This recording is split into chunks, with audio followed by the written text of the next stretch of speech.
गर्नुहोस् बबाल। तपाईकै एक मात्र एडुपोल नेपाल। उत्कृष्ट नतिजा व्यवस्थित कक्षा मात्र एडुपोल Nepal धनगढीमा 091 523 368। एडुपोल Nepal. Radio Telemel 94.6 MHz. One step ahead.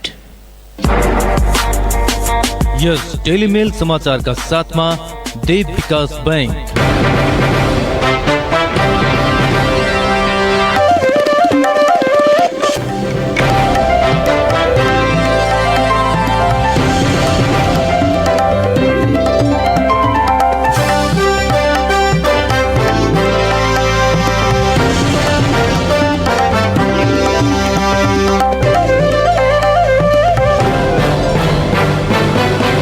नमस्कार। सुदूरपश्चिम प्रदेशको एकमात्र 2000 वाट क्षमताको रेडियो डेलीमेल 94.6 मेगाहर्ज सँगै फेसबुक पेज र सुदूरडेली.com मार्फत संसारभर एकैसाथ प्रसारण भइरहेको बेलुकी 6 बजेको समाचारमा लक्ष्मी जैसीको हार्दिक स्वागत छ।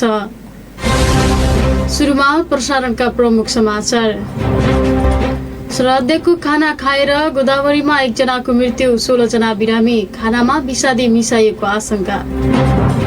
सुदूरपश्चिममा आज 69 जनामा कोरोना पुष्टि, डोटीमा कार्यरत 40 नेपाली सेनामा पनि संक्रमण, देशभर 1539 जना थपिए।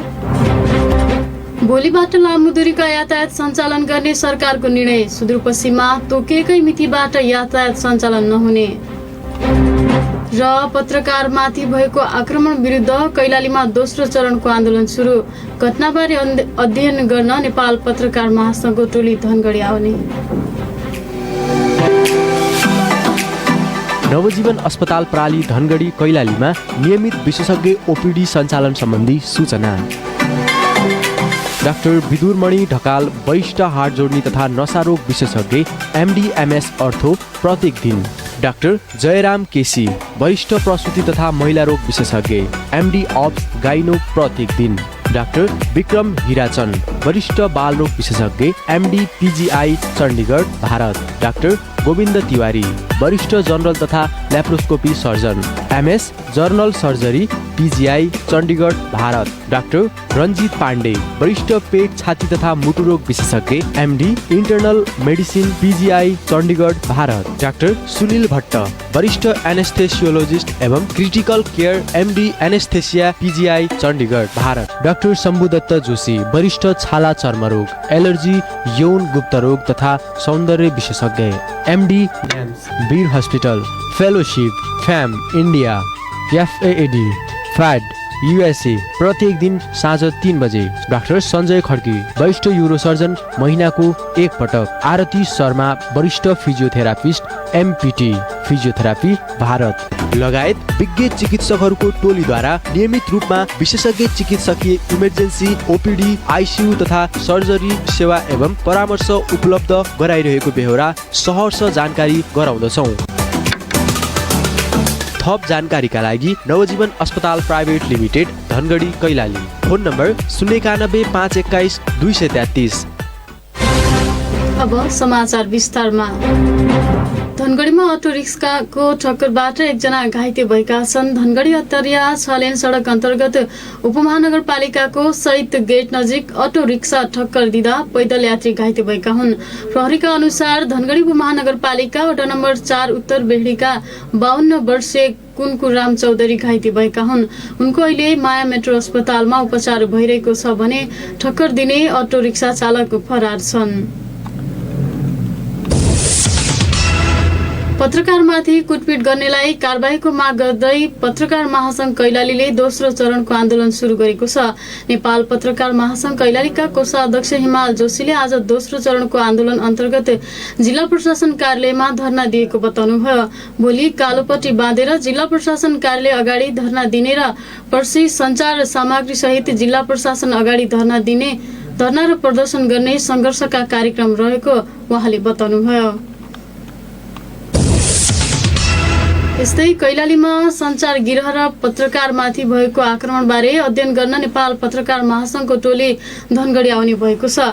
महासंघले विज्ञप्ति जारी गर्दै पत्रकारमाथि भएको आक्रमण घटनाहरूबारे स्थलगत अध्ययनका लागि महासंघको अध्ययन टोली धनगढी पठाउने प्रेस विज्ञप्ति मार्फत जानकारी दिएको छ। महासंघका महासचिव रमेश विष्टको नेतृत्व रहेको टोलीमा सचिव रामप्रसाद दाहाल, सुदूरपश्चिम प्रदेशका केन्द्रीय सदस्य, प्रदेश अध्यक्ष, कैलाली अध्यक्ष लगायत सहभागी हुनेछन्।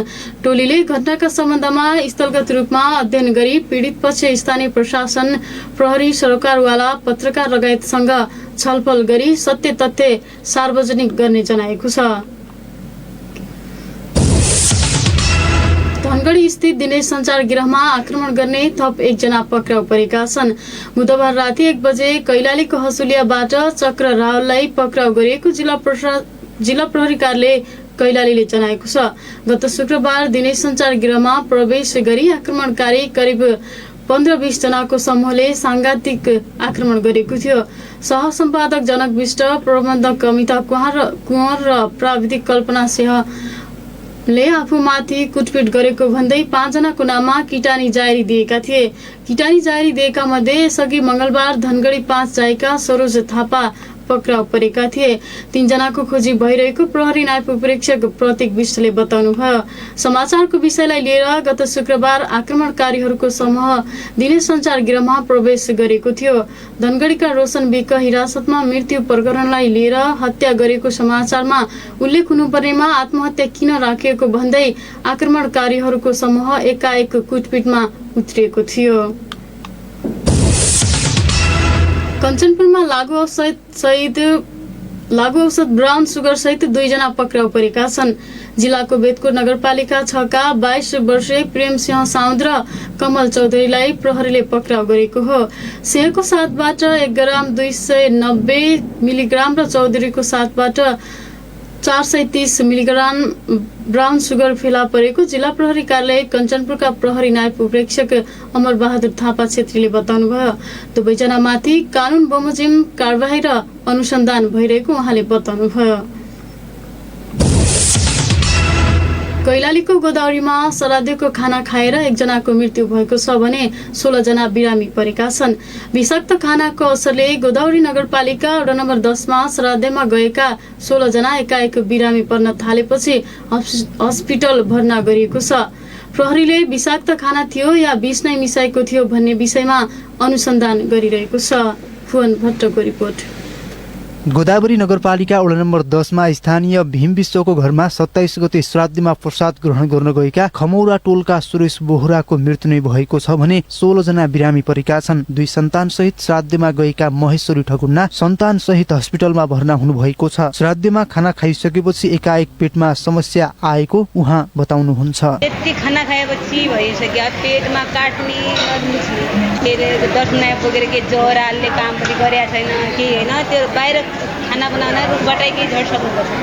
दुईटै त्यसलाई अलि बढी हुन लागेको छ, अलि त ठीक छ। बिरामी परेका मध्ये 3 जनाको धनगढीकै नवजीवन अस्पताल र 2 जनाको माया मेट्रो अस्पतालमा उपचार भइरहेको छ। अन्यको सेती प्रादेशिक अस्पतालमा उपचार भइरहेको छ। 27 गते अस्पतालमा भर्ना भएका उनीहरूको स्वास्थ्यमा धेरै फरक भने आउन नसकेको चिकित्सकहरू बताउँछन्। खानामा देखिएको विषादयुक्त तत्त्वले स्वास्थ्यमा प्रत्यक्ष असर गरेको बताउनु हुँदै प्रयोगशालाका इमर्जेन्सी इन्चार्ज कृष्ण बोहरा खानामा पनि बासी पर्ने हैन, यही विषले गर्दा भएको भन्नु धेरै पुरानो खाएको विष हुन्छ। त्यो चाहिँ कुन विष हुँदैन, कुन खाना नखाने कुरा त्यहाँ हुन्छ र खानामा कस्तो हुन्छ भन्दाखेरि खानामा अखाद्य पदार्थ मिसिन सक्छ, वा त्यो खाना बासी हुन सक्छ, वा अरू खालको लस्टर दिशाको लस्टर कुनै खालको बाहिरी किरा फटाएको लस्टर हुन सक्छ। त्यो भन्नु सक्यो यही भन्नु चाहिँ अनुमान हामी जाय। श्राद्धमा खाना खाएर बिरामी परेका गोदावरी नगरपालिका वडा नम्बर 10 का सुरेश बोहराको सेती प्रादेशिक अस्पतालमा उपचारका क्रममा मृत्यु भएको थियो। मृतक बोहराकी आमाको पनि सेती प्रादेशिक अस्पतालमा उपचार भइरहेको छ। श्राद्धमा गएका स्थानीयहरू एकाएक बेहोस पर्न थालेपछि 27 गते राति नै सबैलाई अस्पताल लगिएको वडा नम्बर 10 का अध्यक्ष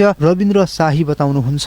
27 गते श्राद्ध प्रसादको भात खाएको रहेछ, प्रसाद खाएको रहेछ, त्यसैले दुधले प्रसाद खायो, सबैले फुड पोइजन गरेर। तर विषाक्त खाद्य हो या खानामा विषादी नै मिसाइएको हो भन्ने विषयमा थप अनुसन्धान भइरहेको प्रहरीले जनाएको छ। जिल्ला प्रहरी कार्यालय कैलालीका प्रहरी प्रवक्ता प्रहरी नायब परीक्षक प्रतीक विष्ट। प्रारम्भिक कुरा नै बुझिरहेछ, त्यो अहिले भन्न सकिने अवस्था छैन, अहिले अब अनुसन्धान भइरहेछ। चिकित्सकहरूले भने विषाक्त खाद्य भएका कारण हैजाको लक्षण पनि देखाएको बताएका छन्, तर खीर खाएका व्यक्तिहरूलाई बढी असर गरेको पाइएको चिकित्सकहरूले बताएका हुन्। बिरामीहरूको अवस्था अहिले सामान्य रहेको प्रादेशिक अस्पतालले जनाएको हो। रेडियो डेलिमेलका लागि भुवन धनगढी। अब कोरोना प्रसंग। सुदूरपश्चिममा थप 69 जनामा कोरोना संक्रमण पुष्टि भएको छ। बुधबार सेती प्रादेशिक अस्पतालको प्रयोगशाला र जिल्ला अस्पताल डोटीको प्रयोगशालामा गरिएको परीक्षणमा थप 69 जनामा कोरोना संक्रमण पुष्टि भएको हो। सेती प्रादेशिक अस्पतालको प्रयोगशालामा पछिल्लो 24 घण्टामा 425 जनाको नमूना परीक्षण गर्दा 29 जनामा कोरोना संक्रमण पुष्टि भएको अस्पतालका सूचना अधिकारी दिलीप कुमार श्रेष्ठले बताउनुभयो। उहाँले कैलालीका 21 र कञ्चनपुरका 8 जनामा संक्रमण पुष्टि भएको बताउनुभयो। उहाँका अनुसार कैलालीको गौरीगंगा नगरपालिकाका 7, लम्कीचुहा नगरपालिकाका 6, धनगढी उपमहानगरपालिकाका 4, गोदावरी नगरपालिकाका 2, जोशीपुर र टिकापुरका 1-1 जनामा संक्रमण पुष्टि भएको हो। कञ्चनपुरको भीमदत्त नगरपालिकाका 6 जना र बेतपुर नगरपालिकाका 2 जनामा पनि संक्रमण पुष्टि भएको सूचना अधिकारी दिलीप कुमार श्रेष्ठले जानकारी दिनुभयो। यस्तै जिल्ला अस्पताल डोटीको प्रयोगशालामा पछिल्लो 24 घण्टामा 105 जनाको कोरोना परीक्षण गरिएकोमा 40 जनामा कोरोना संक्रमण पुष्टि भएको मोलिकुलर ल्याब इन्चार्ज सौरभ श्रेष्ठले जानकारी दिनुभयो। डोटीमा कार्यरत 40 नेपाली सेनामा कोरोना संक्रमण पुष्टि भएको छ लगायतका समाचार र अन्य रिपोर्ट हामीसँग बाँकी नै छन्। समाचारमा एकैछिन विश्रामको पालो। सुदूरपश्चिमाञ्चल माध्यमिक विद्यालय एसपीए को कक्षा 11 मा भर्ना सम्बन्धी सूचना। उपलब्ध संकाय तथा विषयहरू विज्ञान, व्यवस्थापन, होटल म्यानेजमेन्ट, मानविकी, शिक्षा शास्त्र र कानून विषय। अनलाइन फारम भर्नका लागि एसपीए को वेबसाइट www.spa.edu.np मा लगइन गरी भर्न सकिनेछ। साथै प्रवेश परीक्षाका लागि दोस्रो सूचना प्रकाशित गरिनेछ। विस्तृत जानकारीका लागि सुदूरपश्चिमाञ्चल माध्यमिक विद्यालय एसपीए सन्तोषी टोल धनगढी। सम्पर्क नम्बर 091 520 392, 98 48 46 41 72 र 98 41 46 92 75। अब बे विश्व कोरोना वायरस कोविड-19 की महामारी से लड़ती बा। असीन विपद में सक्कू जाने अपन घर परिवार नाट पाटन संगे बैठे रमाए सुख दुख बाटक चहटा। विदेश में श्रम करे गयलक अपना ओ हमार दादू भैया दीदी बहनिया यह विपद के समय में घर घूमल बटा। ओ कतरा जाने घर घूमना सुरसार में बटा। कोरोना लानी सारी कह के विदेश से आयल मनइन है गाँव घर में बैठे नहीं देना, आपन घर में बैठे नहीं देना, परिवार है जो हेला और दुर्व्यवहार कईना क्रम बढ़ल बा। संक्रमण जी है पेन हुई से कट विदेश से आयल मनइन है दुर्व्यवहार कई के संक्रमण ते नहीं रुकी, साथ ही सामाजिक एकता और सद्भाव फिन खलबला जाये। उहे कमारे विदेश से घुमल मनइन है भेदभाव ना करी, सम्मानित ढंग से क्वारंटीन में बैठे के लाग हौसे आई, सामाजिक दूरी बनाए के लाग सहयोग करी, अपन छिमेकी और परिवार है सहयोग करी। विपद और महामारी धनी गरीब जात धर्म देश और सीमाना नहीं चिन्हट, उहेक मारे हमरी सबको जाने मिलके कोरोना वायरस के महामारी से लड़ी। सार्वजनिक हित के लग अंतर्राष्ट्रीय आप्रवासन संगठन IOM नेपाल द्वारा जारी संदेश। पछि पुनः स्वागत छ। अब बाँकी समाचार। डोटीमा कार्यरत 40 नेपाली सेनामा कोरोना संक्रमण पुष्टि भएको छ। दिपायल सिलगढी नगरपालिका 4 सुल्लेक स्थित नेपाली सेनाको गुरुबक्सगढमा कार्यरत 40 जनामा संक्रमण देखिएको हो। जिल्ला अस्पताल डोटीको प्रयोगशालामा गरिएको परीक्षणमा 40 नेपाली सेनामा संक्रमण देखिएको स्वास्थ्य कार्यालय डोटीका कार्यालय प्रमुख रमेश मलासीले जानकारी दिनुभयो। यसअघि पनि नेपाली सेनाका सोही ब्यारेकमा 21 जनामा संक्रमण पुष्टि भएको थियो। संक्रमित सबै जनाको स्वास्थ्य अवस्था सामान्य रहेको छ। नेपालमा पछिल्लो 24 घण्टामा 1539 जनामा कोरोना संक्रमण पुष्टि भएको छ। पछिल्लो 24 घण्टामा यति धेरै संक्रमित थपिएको यो संख्या हालसम्मकै उच्च हो। देशभरका प्रयोगशालामा 10,494 नमुना परीक्षण गर्दा 1,539 जनामा संक्रमण पुष्टि भएको स्वास्थ्य तथा जनसंख्या मन्त्रालयका प्रवक्ता डाक्टर जागेश्वर गौतमले जानकारी दिनुभयो। मन्त्रालयको तथ्याङ्क अनुसार यो सँगै देशभर कोरोना संक्रमितको कुल संख्या 58,327 पुगेको छ। देशभर सक्रिय संक्रमितको 16,242 संख्या रहेको छ। हाल संस्थागत आइसोलेसनमा 8,541 र होम आइसोलेसनमा 7,701 जना रहेको स्वास्थ्य मन्त्रालयले जानकारी दिएको छ।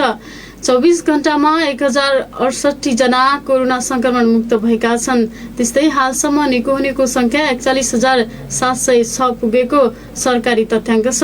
यस्तै देशभर आज कोरोना संक्रमित थप 8 जनाको मृत्यु भएको छ। पछिल्लो 24 घण्टामा विभिन्न जिल्लामा कोरोना भाइरसका कारण थप 8 जनाको मृत्यु भएको स्वास्थ्य मन्त्रालयले जनाएको छ। यो सँगै मृतकको कुल संख्या 379 पुगेको स्वास्थ्य मन्त्रालयका प्रवक्ता डाक्टर जागेश्वर गौतमले जानकारी दिनुभयो। नेपालमा आजको पीसीआर जम्मा 10,494 भएको छ र यो गरी जम्मा 8,72,274 परीक्षण भएको छ। गत 24 घण्टामा नयाँ संक्रमितहरूको संख्या 1,539 रहेको छ। क्वारेन्टाइनमा रहनुभएका व्यक्तिहरूको संख्या 7,820 रहेको छ। स्वास्थ्य तथा जनसंख्या मन्त्रालयले कोरोना शंकास्पद व्यक्तिको मृत्यु भएमा पीसीआर परीक्षण नगर्न अस्पताल तथा स्वास्थ्य संस्थालाई निर्देशन दिएको छ। मन्त्रालयको नियमित प्रेस ब्रिफिङमा डाक्टर जागेश्वर गौतमले शंकास्पद व्यक्तिको मृत्यु भएमा मृतकको नमुना संकलन भइरहेकोमा अब यसो गर्न नपर्ने जानकारी दिनुभयो। उहाँले सबबाट नमुना निकाल्न नपर्ने तर मृतकको सम्पर्कमा आएकाहरूलाई भने क्वारेन्टिनमा राख्नुपर्ने बताउनुभयो। मृतकको सम्पर्कमा आएकाहरूलाई अन्त्येष्टि गर्दा भने पूर्ण सावधानी अपनाउनु पर्ने उहाँले बताउनुभयो। बाजुराको जगन्नाथ गाउँपालिका 2 बस्केना नजिकै रहेको कर्णाली नदीमा एक बेवारिसे शव फेला परेको छ। नदीमा उक्त शव फेला परेको जिल्ला प्रहरी कार्यालय बाजुराका प्रहरी निरीक्षक लोकेन्द्र सिंह ठगुनाले जानकारी दिनुभयो। स्थानीयले शव बुधबार दिउँसो देखेपछि प्रहरीलाई खबर गरेका थिए। अहिले प्रहरी टोली शव फेला परेको स्थानतर्फ गएको प्रहरी निरीक्षक ठगुनाले जानकारी दिनुभयो। कैलालीको टिकापुर नगरपालिका 8 श्रीलङ्कामा जंगली हात्तीले स्थानीयवासीलाई आतंकित बनाएको छ। जंगली हात्तीले श्रीलङ्कामा घर भित्र्याउने तयारीमा रहेको धानबाली र उखु खेतीमा क्षति पुर्याएको छ। श्रीलङ्काका नागरिक नदी कटानसँगै जंगली हात्तीबाट समेत पीडित बनेका छन्। त्यहाँका नागरिक वर्षेनी बाली नाली उब्जनी हुने बेलामा हात्तीको आतंक सहन बाध्य छन्। केही दिन अघि आएको हात्तीको बथानले स्थानीयवासीको दर्जनौं बिघा लगाएको धान खेती र 2 घर भत्काएको रूपा बोहराले बताउनुभयो। हात्तीको बथानै आउने गरेपछि रातिको समयमा आगो बालेर बाजा बजाएर हात्ती भगाउने गरेको उहाँले बताउनुभयो। सरकारले लामो दूरीको यातायात असोज 1 गतेदेखि सञ्चालन गर्ने निर्णय गरे पनि धनगढीबाट छुट्ने लामो दूरका यातायातहरू तोकिएकै मितिबाट सञ्चालनमा आउन नसक्ने भएका छन्। मन्त्री परिषदको सोमबार बसेको बैठकले स्वास्थ्य सुरक्षाको मापदण्ड पालना गर्दै यातायात सञ्चालन गर्न दिने जनाएको छ। तर झण्डै 6 महिना लामो बन्दाबन्दीले गर्दा गाडीमा खिया लागेको र मर्मत नगरी चलाउन नमिल्ने भएकाले असोज 1 बाटै यातायात सञ्चालनमा ल्याउन नसकिने व्यवसायीहरूले जनाएका छन्। पुष्कर पौडेलको रिपोर्ट। सोमबार बसेको मन्त्री परिषदको बैठकले स्वास्थ्य सुरक्षाको मापदण्ड पालना गर्दै असोज 1 गतेदेखि लामो दूरीका यातायात सञ्चालन गर्न दिने निर्णय गरेको छ। तर झण्डै 6 महिना लामो बन्दाबन्दीले गर्दा सवारी साधनमा खिया लागेको र मर्मत नगरी चलाउन नमिल्ने भएकाले असोज 4 गतेपछि मात्रै यातायात सञ्चालनमा आउने चालकहरू बताउँछन्। बसको एक लहरको सिटमा 1 जना मात्रै यात्रु राख्न भनेको छ। 50% भाडा दर बढाएर यात्रुहरू बोके पनि घाटा नै लाग्ने उनीहरूको तर्क छ। चालक अनिल मल्ल। सरकारले भनेको जुन तपाईको प्रोटोकल अपनाउनु भनेको छ, सामाजिक दूरी कायम गर्नु, एउटा सिटमा 1 जना सवारी राख्ने र साविक भाडा दर भन्दा 50% वृद्धि गरेर भाडा लिने र त्यसरी चलाउने भनेका छन् हैन। अब त्यसरी चलाउँदाखेरि अब हामी व्यवसायीलाई र हामी चालकहरूलाई अब सबै भनौं मजदुर वर्गलाई व्यवसाय गर्दाखेरि जुन पहिलाको जस्तो अब हामीलाई लाभ हुन्थ्यो या गाडी चलाएर आफ्नो पारिश्रमिक आउँथ्यो त्यो त आउँदैन। अब अहिले तत्काललाई अब हामीले यात्रुलाई सेवा दिने मेन उद्देश्य हाम्रो त्यसरी हो हैन। अब 81 आएर सरकारले ल भोलिदेखि गाडी असोज 1 गतेबाट गाडी चलाउनुस् भनेर हामीलाई भन्दियो। अब हामी त 6 महिना 7 महिना हामीले गाडी थन्काएर बसेका थियौँ। अब गाडी खया लागेर सडिसकेका छन्, गाडीहरू अब कामै नलाग्ने अवस्थामा छन्। अब अहिले तत्काल हामी गाडीलाई ग्यारेजतिर लगेर मर्मत गर्न खोज्दैछौँ। एक सिट एकजना यात्रु राखेर त हामीलाई पर्ता आउँदै आउँदैन। आधा सिट क्षमतामा सवारी बोक्दा हामीलाई 50% भाडा वृद्धि गरेर पनि हामीलाई पर्ता आउँदैन होइन। हामीले खालि एउटा गाडीको खर्चै मात्र उठाउने हो, आफूलाई प्रतिफल केही पनि आउने होइन। अब गाडीको खर्चै उठ्दै पनि हामीलाई अब त्यतिकै थन्काउनु भन्दा क्या लाग्नु भन्दा गाडी चलाउने स्थितिमा त अब छैन, तर स्थितिमा बनाउँदैछौँ। अब झन्डै 6 महिना लामो बन्दाबन्दीले सवारी साधनमा खिया लागेसँगै इन्जिन समेत खराब भइसकेकाले सवारी साधन मर्मत गरेर मात्र सञ्चालनमा आउने चालकहरू बताउँछन्। सरकारले तोकेको मापदण्ड पालना गरेर गाडी चलाउने चालक अर्जुन स्वार बताउनुहुन्छ। 6 महिना भन्नु 10 दिन कम 6 महिना गाडी बन्द भयो हेर्नुहोस् होइन। प्रत्येक पार्ट पूर्जाको मा ख्याल लाग्नुदेखि लिएर इन्जिनसम्म पनि अब पुरा असर पर्ने काम भइसकेको छ। अब सरकारले अब एक्कासीलाई अब असरदेखि अब चलाउने भन्ने गाडी चलाउने भन्ने निर्णय गर्नुभएको छ। त्यो उहाँको अब ठिकै राम्रो कुरा हो। सामाजिक दूरी कायमको लागि चाहिँ अब सरकारले भनेको निर्णय ठिकै हो। हामीहरू चाहिँ सिट क्षमता भन्दा ठिकै आधा मान्छे राख्छौँ होइन। अब त्यो सामाजिक अब त्यो तपाईँको स्वास्थ्यमा चाहिँ अब त्यो अप्नाउनु पर्ने के कुरा, सेनिटाइजर भयो, तपाईँको मास्कहरू भयो, अब त्यो के अप्नाउनु पनि हामी चाहिँ पक्कै नै अप्नाउँछौँ। त्यो पनि हामी चलाउने कुरा पनि भएन। हामीलाई पनि अब रोगदेखि डर त छ नभएको होइन। र सरकारको चाहिँ बेसी जो त्यो भनौँ न अब भाडाभन्दा 50% भाडा बढ्ने भन्ने कुरा जो भएको छ त्यो चाहिँ एकदम गलत छ। 6 समयसम्म गाडी खराब भयो, हामीले चाहिँ गाडीमा उहाँलाई ग्यारेज नलगेर मेन्टेनेन्स नगरिकन हामीले हचबाउन चलाउने कुरा हुँदैन। हामीले त्यस्तो चलाउनु भनेको हामीले आफूले गाडीलाई धोका दिनु हो, हामीले आफ्नो यात्रालाई धोका दिनु हो। अब 2-3 गते गाडी चल्ने सम्भावना हुन्छ, तर 80 गते गाडी चाहिँ चल्दैन। असोज 1 गतेबाट लामो दूरीका यातायातहरू सञ्चालन भए पनि लामो बन्दाबन्दीले गर्दा गाडीहरू मर्मत गर्नुपर्ने भएकाले सबै गाडीहरू सञ्चालनमा नआउने सुदूरपश्चिम यातायात व्यवसायी संघका अध्यक्ष पदम सापकोटाले बताउनुभयो। सरकारले तोकेको मापदण्डका आधारमा सवारी साधनहरू सञ्चालन गर्ने उहाँ बताउनुहुन्छ। 1 गते भोलिदेखि नै सबै सवारी चलाउन सक्ने अवस्था छैन, किनभने हाम्रो चाहिँ सवारी साधनहरू धेरै सवारी साधनहरू चाहिँ 6 महिनादेखि बसेका सवारी साधनहरू मेन्टेनेन्स गर्नुपर्ने छ। मजदुरहरू चाहिँ घर के अरे चाहिँ धनगढी भन्दा धेरै बाहिर भएको अवस्था छ। गाडीहरू चाहिँ मेन्टेनेन्स गर्नुपर्ने अवस्था छ। सबै कुराहरूलाई मध्यनजर गरेर हामीले 2 गतेदेखि चाहिँ सुदूरपश्चिम यातायात प्रणालीले चाहिँ आफ्नो गाडीहरू सञ्चालन गर्दैछ र सञ्चालन गर्ने क्रममा अहिले सबै गाडी सबै रुटमा चाहिँ बराबर चल्न सक्ने अवस्था छैन। यात्रुको चाप न्यून छ र यो न्यून चापमा धेरै गाडी गुडाउन सक्ने अवस्था छैन।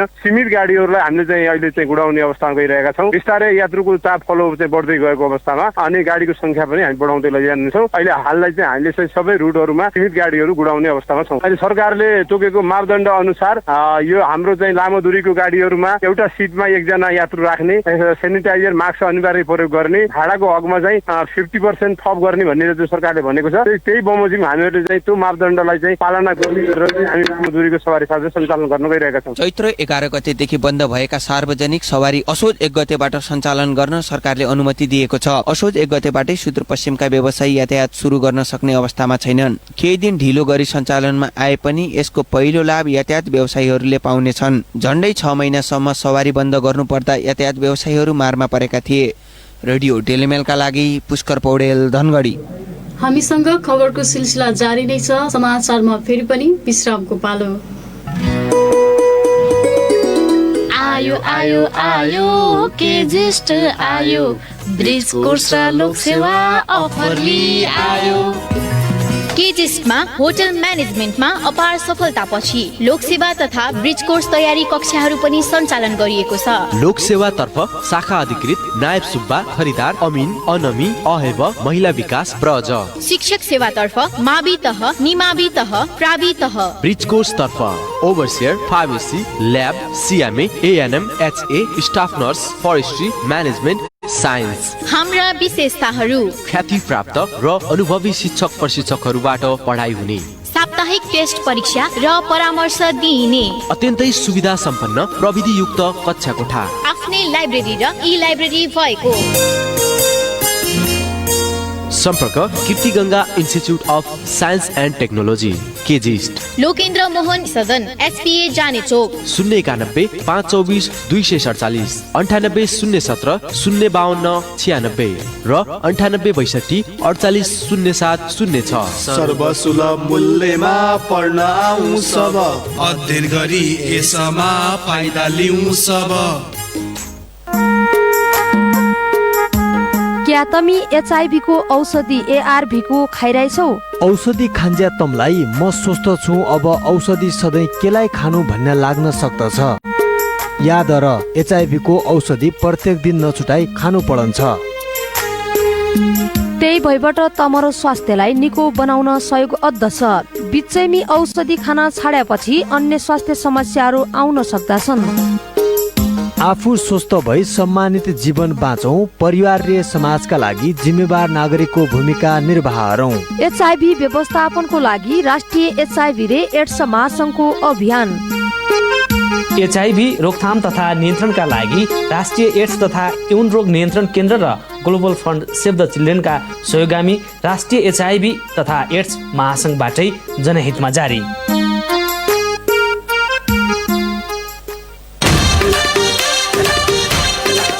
स्टेशनरी सामान, खेलकूद सामग्री, तमाम डिजाइन के इलेक्ट्रॉनिक सामान, विवाह कार्ड, त्योहारी, होलिक सामान और का कठे हरे कहाँ जाइन होले है। चिंता एक और सोल्यूशन इस क्षेत्र के विश्वासिलो और भरपर्दो अमित पुस्तक एंड इलेक्ट्रॉनिक्स पसल होलसेल तथा फुटकर विक्रेता, पीपल वाली दुकान, गौरी फंटा वाली सूडा चौराहा। हजुर हमरे देवी केवल एक के छत्तीर सक्कु मेरक सुविधा। स्टेशनरी सामान, खेलकूद की सामग्री, विवाह कार्ड, दिवाली, होलिक, सक्कु मेरक सामान, भगवान की मूर्ति एवं गिफ्ट आइटम के विक्रेता। और ढेर हमरे देवी इलेक्ट्रॉनिक क्षेत्र में लौआ धमाका और सक्कु डिजाइन के इलेक्ट्रॉनिक सामान एक ही दुकान में सबमेरिक DJ brand, fridge, stabiliser, motor, पंखा, टीवी, टर्च लाइट लगायत सामान अमित पुस्तक एंड इलेक्ट्रॉनिक पसल में। ऑफिस तथा घरेसी प्रयोजन के लिए इलेक्ट्रॉनिक सामान सस्ता मोल में मिलत। अपने रोजाइक सामान अपने मूल्य में। Proprietor Amit Gupta. Mobile number 98 65 98 40 18 और 98 24 69 05 19। विश्रामपछि पुनः स्वागत छ। अब बाँकी समाचार। पछिल्लो केही समय यता डोटीका विभिन्न स्थानीय तहमा जंगली जनावरले किसानले लगाएका बाली नाली नोक्सान गर्न थालेका छन्। पाकेको बाली नाली राति आउने जंगली जनावरले खाएर तथा बिगारेर नोक्सान गर्न थालेपछि किसान समस्यामा परेका हुन्। जिल्लाका जोरायल, बडीकेदार, सायल, पूर्वी चौकी, आदर्श, बोक्टान, फुर्सिल, केआईसी गाउँपालिका तथा शिखर, दिपायल, सिलगढी नगरपालिका विभिन्न वडा क्षेत्रमा जंगली जनावरले भित्राउने अवस्थामा रहेको बाली नाली नोक्सान गर्न थालेपछि किसान चिन्तित बनेका छन्।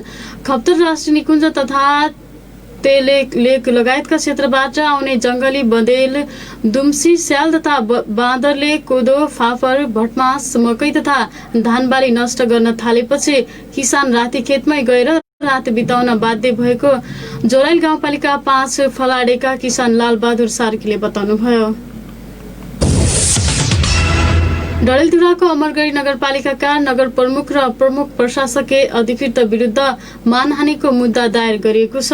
सर्वोच्च अदालतको फैसला विपरीत सडकको टेन्डर प्रक्रिया खोल्न लगाएको भन्दै अमरगढी नगर प्रमुख विश्वेश्वर प्रसाद ओझा र प्रमुख प्रशासकीय अधिकृत लक्ष्मी प्रसाद उपाध्याय विरुद्ध मानहानिको मुद्दा दर्ता गरिएको हो। उचित मुआवजाको व्यवस्था गरी सडक विस्तार गर्ने सर्वोच्चले 2068 सालमा फैसला गरेको भए पनि नगरपालिका अदालतको फैसला विपरीत गएको भन्दै मुद्दा दर्ता गरिएको सडक मुआवजा संघर्ष समितिले जनाएको छ। आगामी 3 दिन देशका अधिकांश स्थानमा वर्षाको सम्भावना रहेको जल तथा मौसम विज्ञान विभागले जनाएको छ। मनसुनी न्यून चापीय प्रणालीको प्रभावले आगामी शुक्रबारसम्म देशभर हल्कादेखि मध्यम वर्षाको सम्भावना रहेको मौसमविद वरुण पौडेलले बताउनुभयो।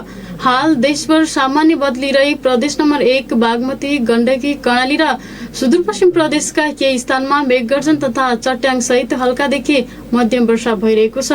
दिउँसो देशभर सामान्यतया बदली भई केही स्थानमा मेघगर्जन तथा चट्याङ सहित हल्कादेखि मध्यम वर्षाका साथै गण्डकी प्रदेशका 1-2 स्थानमा भारी वर्षाको सम्भावना छ।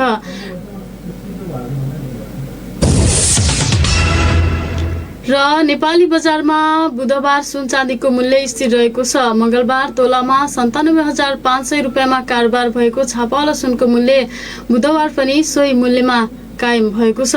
यस्तै तेजाबी सुन तोलामा 97,000 रुपियाँमा कारोबार भइरहेको छ भने चाँदीको मूल्य पनि मंगलबारको जति नै 1340 रहेको नेपाल सुन चाँदी व्यवसाय महासंघले जनाएको छ। प्रसारणको अन्त्यमा प्रमुख समाचार शीर्षक पुनः एकपटक। श्राद्धको खाना खाएर गोदावरीमा एकजनाको मृत्यु, 16 जना बिरामी, खानामा विषादी मिसाएको आशंका। सुदूरपश्चिममा आज 69 जनामा कोरोना पुष्टि, डोटीमा कार्यरत 40 नेपाली सेनामा पनि संक्रमण, देशभर 1539 जना थपिए। भोलिबाट लामो दूरीका यातायात सञ्चालन गर्ने सरकारको निर्णय, सुदूरपश्चिममा तोकिएकै मितिबाट यातायात सञ्चालन नहुने। र पत्रकारमाथि भएको आक्रमण विरुद्ध कैलालीमा दोस्रो चरणको आन्दोलन सुरु, घटनाबारे अध्ययन गर्न नेपाल पत्रकार महासंघको टोली धनगढी आउने।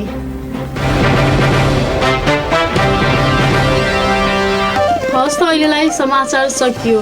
हाम्रो अर्को समाचार बुलेटिन राति 9:15 बजे प्रसारण हुनेछ। नयाँ र ताजा जानकारीका लागि रेडियो डेली मेल 94.6 मेगाहर्ज सँगै मोबाइल एप्स र सुदूरडेली.com मार्फत हामीलाई सुन्दै र पढ्दै गर्नुहोला। अहिलेलाई हामी सबै बिदा हुन्छौँ। नमस्कार।